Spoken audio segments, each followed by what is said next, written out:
Thank you for joining me today for Stories from Poplar Creek. Maybe you're having trouble falling asleep, or perhaps you're just starting your day. These stories are meant to keep you company wherever life finds you. If you enjoy these stories, please hit like or subscribe to hear the next chapter of Stories from Poplar Creek. And if there's a Buy Me a Coffee button somewhere on here, I'd be much obliged. See you on the other side.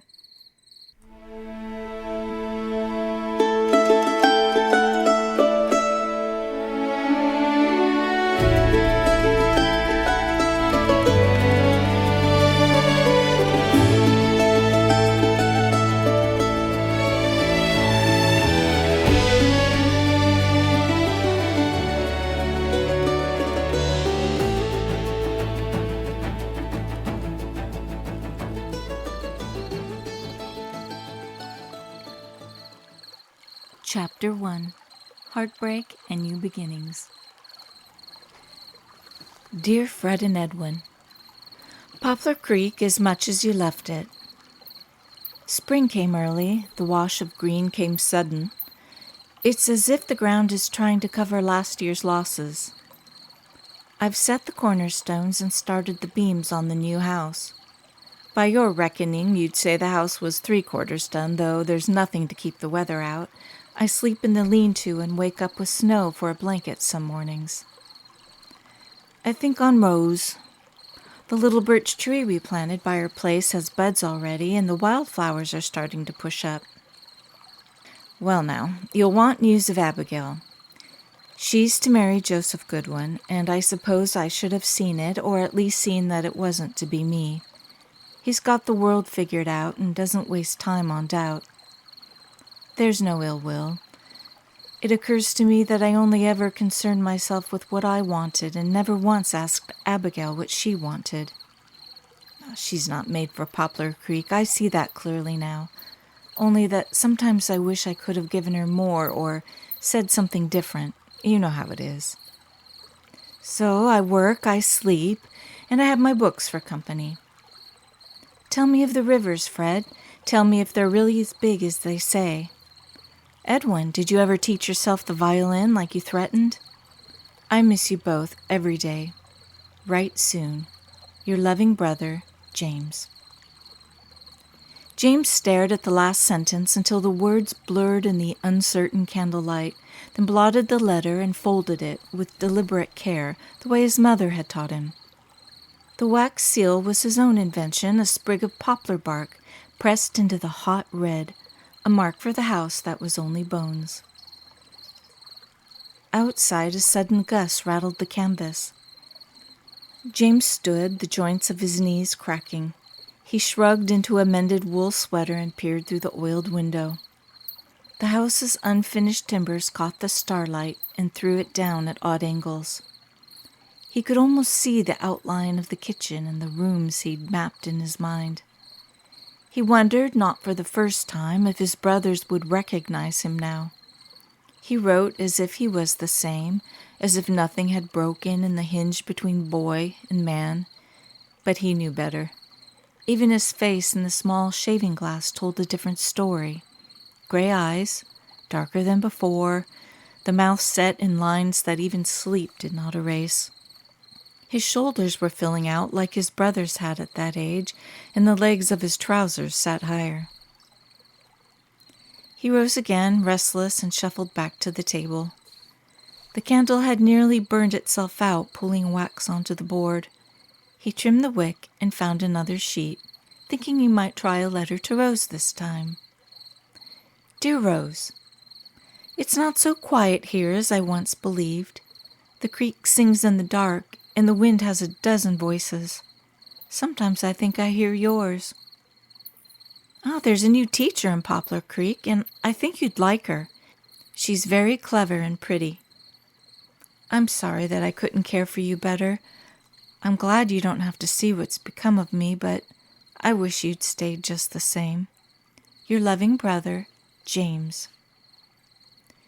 He did not bother to seal this one, but folded it into quarters and tucked it between the pages of Emerson where it could rest alongside better words.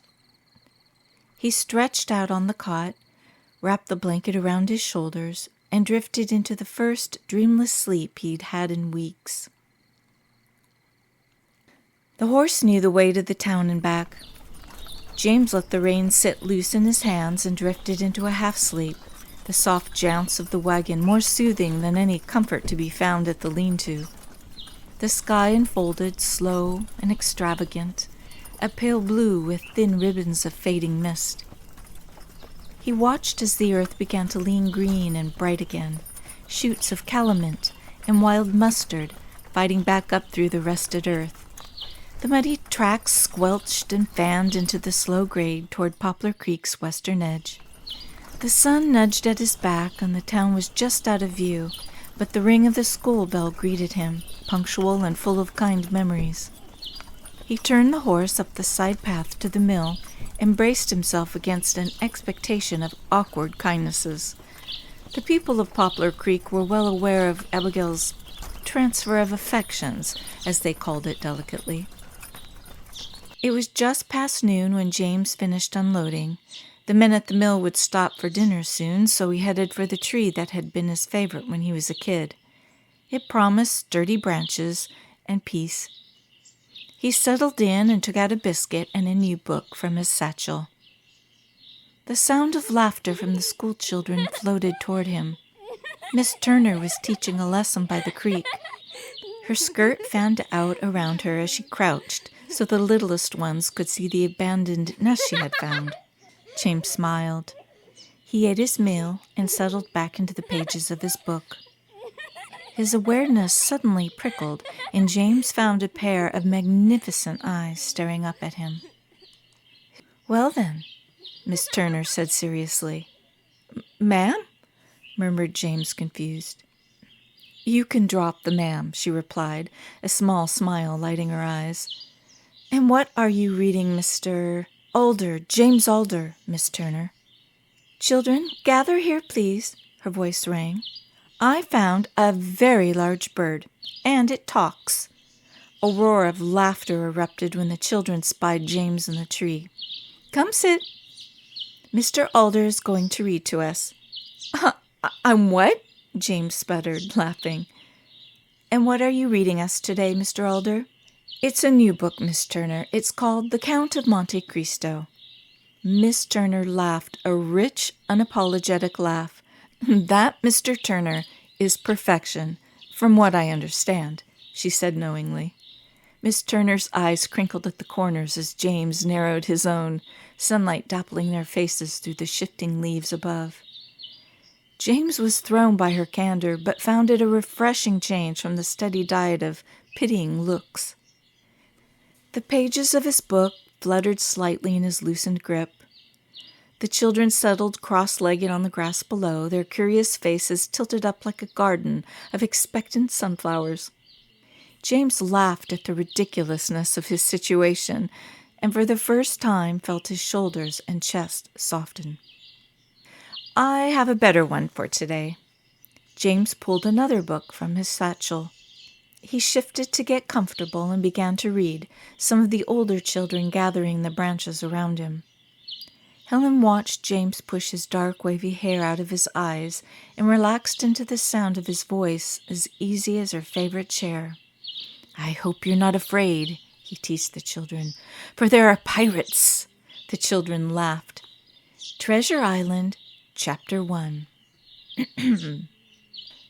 Squire Trelawney, Dr. Livesley, and the rest of the gentlemen, having asked me to write down the whole particulars about Treasure Island from beginning to the end, keeping nothing back but the bearings of the island, and that only because there is still treasure not yet lifted, I take up my pen in the year of grace 17 and go back to the time when my father kept the Admiral Benbow Inn, and the brown old seaman with the saber cut first took up his lodging under our roof.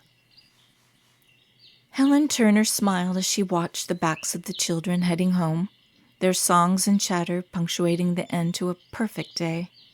She sat for a moment on the top step and let the sunlight fall over her, sifting through the high cloud and warming her face.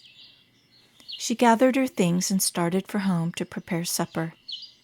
She walked the path toward town and the doctor's home that she kept for her brother. It pleased Helen to move freely and with intention, to feel the resistance of earth underfoot. Her skirts were plain and her boots muddied. With every step, Helen felt the old habits of her constricted life in the city drift away behind her like shed bark.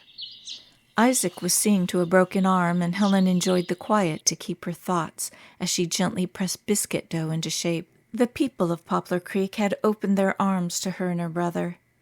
They had been met with only kindness and warmth. In Poplar Creek they could be themselves. Isaac was respected and valued. People noted his reserve and the limp, but paid them no mind, since any man who made it back from the war had a limp or wound of some sort. And Doc Isaac was someone to be counted on when folks were in a fix. Helen hoped they would see past the reserve and come to see in him one of the kindest souls and warmest hearts.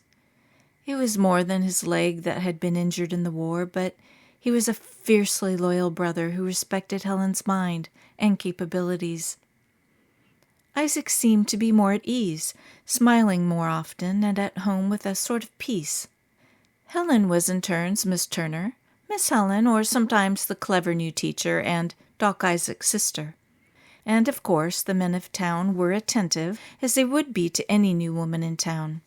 Her standoffishness was tallied as feminine demureness, a miscalculation she knew could disappoint. In the 2 years after her parents had died and before her brother returned from war, Helen had punched out an existence with an aging aunt. Now, at 18 years of age, she knew that the fabric of her character was made of more than white lace and dimity. She felt that the men of town might disapprove of her complexity. As she slipped the biscuits into the oven, Helen tried to imagine what Mr. Alder might think of her. She didn't dote on why, she wondered. Under his serious gray eyes, she felt a steadiness. The tattle around town was that he was regarded as hard-working, intelligent, and kind, and there was a particular tenderness toward him after his disappointment with Abigail Parker.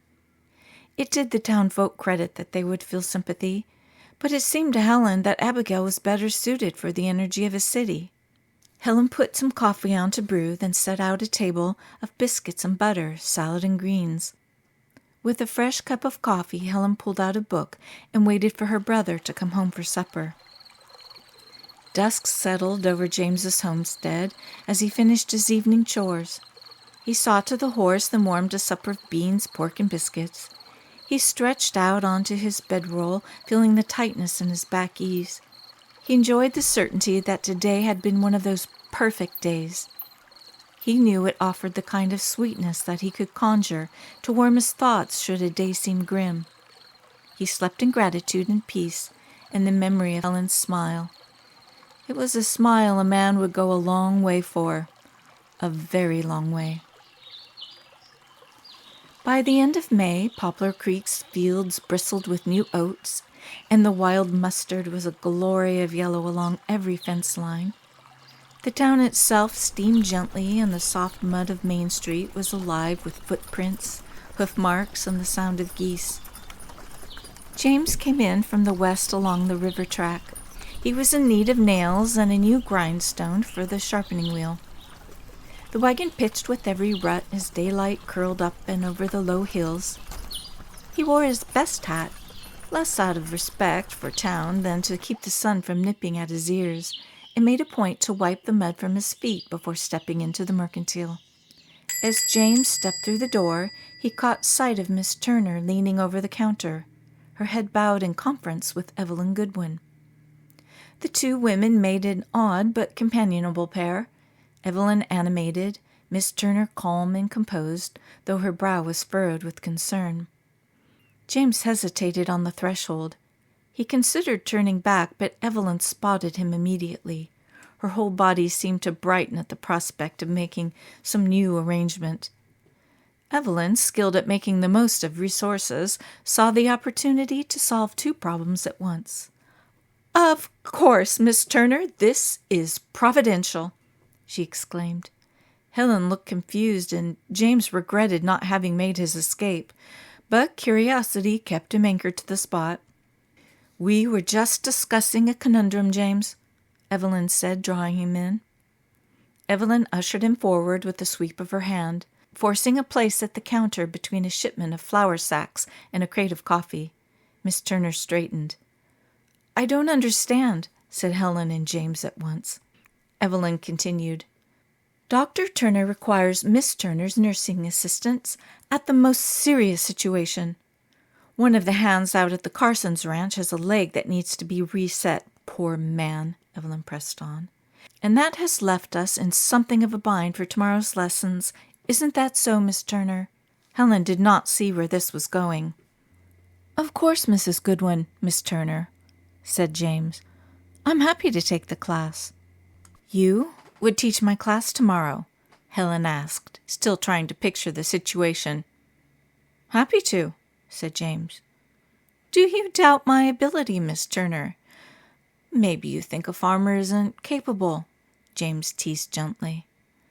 Well, it's just unusual, that's all," a flustered Helen replied. Evelyn stepped in. "Miss Turner, we may be far from anywhere important, but I assure you we do turn out some fine students. James was head of his class, you know. The Alders were quite the students." Evelyn smiled affectionately. Helen flushed. "I see. I apologize, Mr. Alder. I meant no offense." "Well, thank you. That certainly resolves the situation." James flashed a broad smile. "How about a cup of coffee, Miss Turner? You can tell me what lessons you'd like me to teach, and which of the students are most likely to slip a frog in the desk. Or I can just discuss seed and hoof care with him if you prefer." Helen laughed. "Fine. My schoolhouse better be standing by the time I return." "I will do my best, Miss Turner." "Well, off with you too, then. It's a fine day." "Oh, a woman's work is never done," thought Evelyn with satisfaction, smoothing her work apron. After coffee, James and Helen walked by the creek. When they reached the bend, Helen ran ahead and plunked herself alongside the water. She reached down to unlace her boots. Suddenly aware of what she was doing, she looked up at James, who turned away so she could remove her stockings, but not before he caught sight of her long legs. Helen let her toes dangle in the water, not minding the wet or the mud that would surely stripe her skirts. The conversation drifted for a time, and they talked of tiny things, ordinary as biscuit flour. Neither of them were eager to rush the day. They spoke idly of the river's height, of the strange rash of crows nesting near the smithy, and the way the old willow behind the schoolhouse seemed to lean further every year.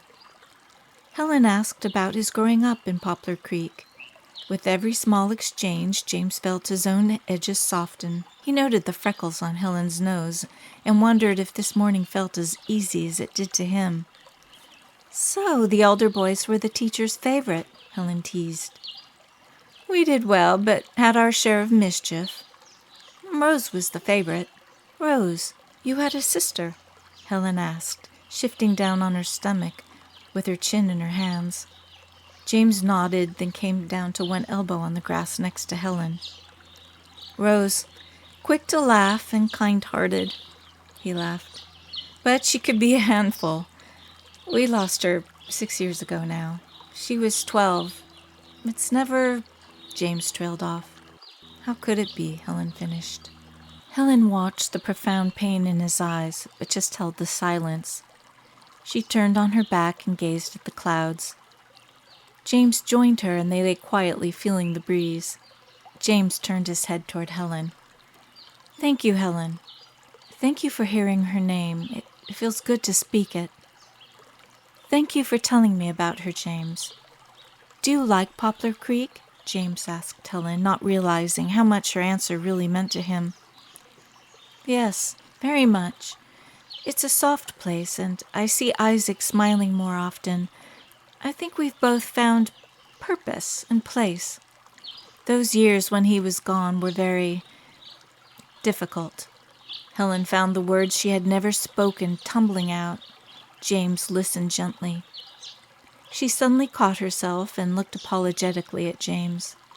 He smiled gently, and she relaxed. James found her hand, and they lay a bit looking at the sky and listening to the gentle burbling of the creek. The next day, Helen trudged back toward town, her skirt still bearing traces of blood. The Carsons boy's leg had been a mess of torn flesh, but Isaac's steady hands had saved his leg. She was grateful for the boy's sake, but also for Isaac's. She'd administered the chloroform, then held the boy down while he screamed as he woke. She wiped his tears when the worst was over. Exhaustion pulled at her shoulders as she veered off the main path, seeking a moment's respite. She decided to detour behind the smithy trail to steal a peek of the schoolhouse. At the top of the hill, she looked down to the field laced with late summer flowers and golden grass. There was James, the smallest student, perched on his broad shoulders, her small hands clutching his hair for balance. Behind him trailed the rest of her students, following along like little ducklings. The breeze shifted and she caught it. The sound of singing. The class was singing an old country tune, their voices sweet.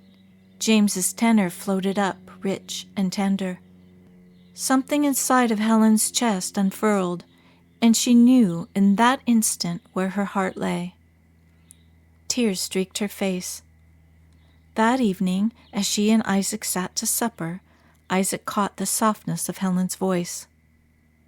"Something's on your mind, Helen," said Isaac. "I love him. I want him." Isaac set down his fork and looked at her. "Alder, I suppose. I was hoping to sell you off to some rich rancher and retire in luxury." Helen made a face at him, and Isaac looked at her tenderly. "I'm glad for it, Helen. You've been alone too long." "He's a good man. I was wondering how long it would take you to figure it out." "What do? I don't even know if he thinks about me like that," said Helen. "Yes, you're terribly plain, my dear." "Isaac, you're not helping. I don't know about these things." Isaac sat back. "Be who you are.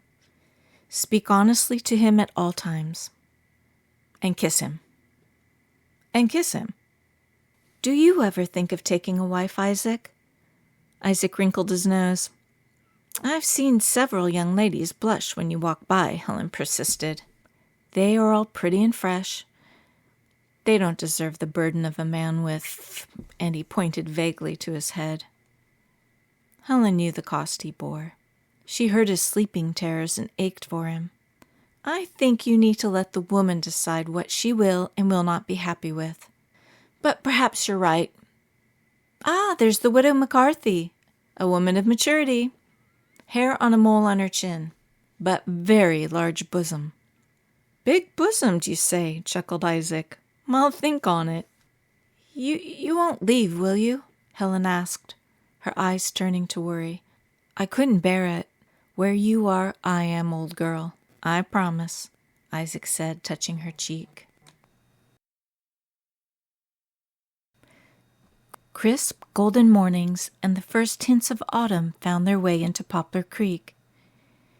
James watched his breath plume in front of him as he measured the last lengths of timber for the new house. The framing was laid out and ready to raise. The years had taught him to expect anything, but he was unprepared nonetheless when the town conspired to make a spectacle of his labor. It was Jonas Ingram who took up the call. Jonas arrived at sunrise with a well-worn tool belt and a voice like a bear, and announced that nothing short of a proper house-raising would satisfy the community. By mid-morning, a parade of wagons snaked up the muddy lane, each loaded with the promise of 100 hands, men with their tools, women with baskets, and children with mischief. Adding to the chorus of birds and creek was the beautiful chaos of noise, the clatter of hammers and the steady whining of saws. The morning filled with the clink of nails tossed back and forth between men who had worked together since Poplar Creek was hardly more than 4 houses and a painted sign. James was swept along in the stream of it, no longer the solitary figure in the unfinished frame, but at the heart of some larger, living thing. The men of the township, Goodwin and Miller, two Carsons from way out on the river bend, even the reticent Dr. Isaac Turner, threw themselves into the work with a riotous energy. Women circled the site, their laughter pitched higher than the men's, spreading blankets and unpacking baskets of food onto makeshift tables. A pot of beans the size of a washtub boiled over the fire. The smallest children ran wild in the yard, shrieking as they played tag along the tree line. Helen wrangled some of the children and put them to whitewashing the outhouse. Isaac set a few of the older kids to the task of building out the lean-to for a sturdier horse barn. The structure rose in increments, each new beam greeted by a cheer or a good-natured wager as to whether the carpentry would outlast the year. Women's work songs were struck up, and James caught himself listening for Helen's rich contralto, smooth as fresh cream. By noon, the corners had been squared, and the first hint of roofline began to snake along the top. James had never known such a day. The shared language of labor left little room for grief or regret, and James felt himself to be woven into a fabric larger than his own wounded heart. There was a moment, near sunset, when the last rafter was slotted into place, and Jonas Ingram, all muscle, sweat, and goodwill, pulled James to the front and made him hammer the final nail. The crowd roared their approval. James caught Helen's face. She held his eyes and smiled, and he smiled back. As the shadows stretched long and the day's heat faded, James stood in the half-light of his new house, whole and promising, and waved as the people of Poplar Creek filed away, their arms linked, their laughter echoing down the main road. For a long while, James could only stare at the glowing windows, the roofline that cut against the indigo sky, and the scent of sawdust and wood smoke in his nose. James gathered his bed things from the lean-to and opened the door to his house. He'd bed down by his own fireplace tonight. He just stood in the doorway, his heart full and tears wetting his cheeks. The sound of a horse nickering softly made him turn, and he saw Helen's slim figure walking toward him. She stopped a few paces from James. She said nothing. James met her gaze and held it.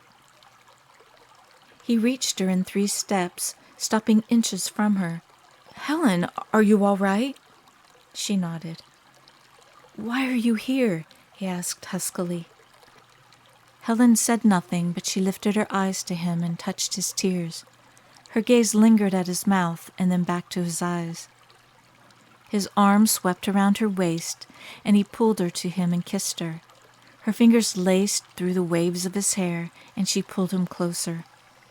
The kiss filled the evening with warmth and sent the world away. She then laid her cheek against his chest and listened to his heart beat for her. "Helen," James whispered, "do you like my house?" "I do, James. It's made with so much love." "Oh, Helen, it can hold so much more." "Do you think you could be happy in this house? Happy with me?" Helen lifted her head and gazed at the house. "Yes, James, I know I could, if you were in it." She traced his jawline with soft kisses. James closed his eyes and realized that he wanted to give her his whole heart and needed to be hers. "I want to take you to my bed, Helen, and I don't want you to leave. But I need to know if I'm the kind of husband you want. I need to know your mind."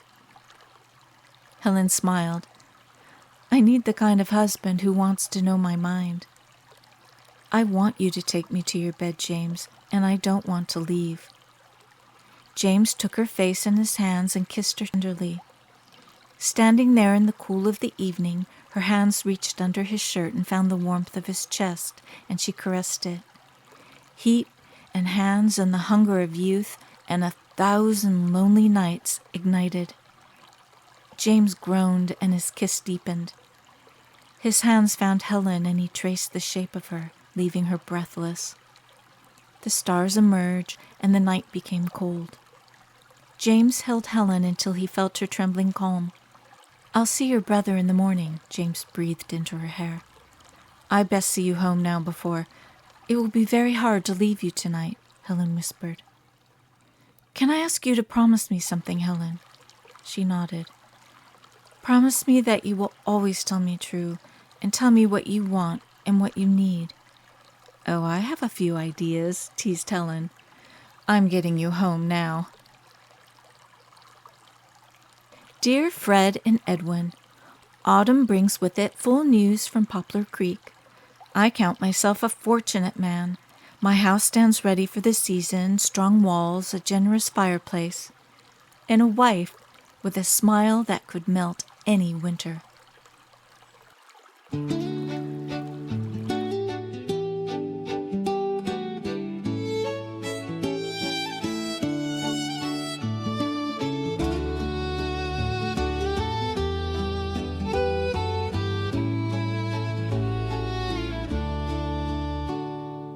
Poplars bend, they bow to the breeze. 1,000 secrets hum through their leaves.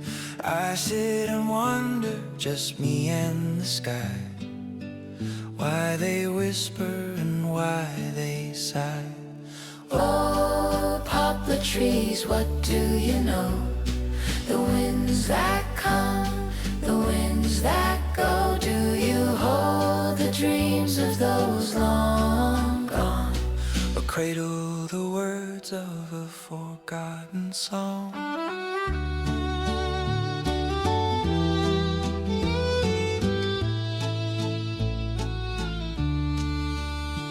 Your roots run deep down into the past, through stories written, through shadows cast. I hear your voice, soft and low, telling tales of hearts that glow. Do you remember, do you recall the ones who danced beneath your toe? Oh, poplar trees, what do you know? The winds that come, the winds that go. Do you hold the dreams of those long gone, or cradle the words of a forgotten song?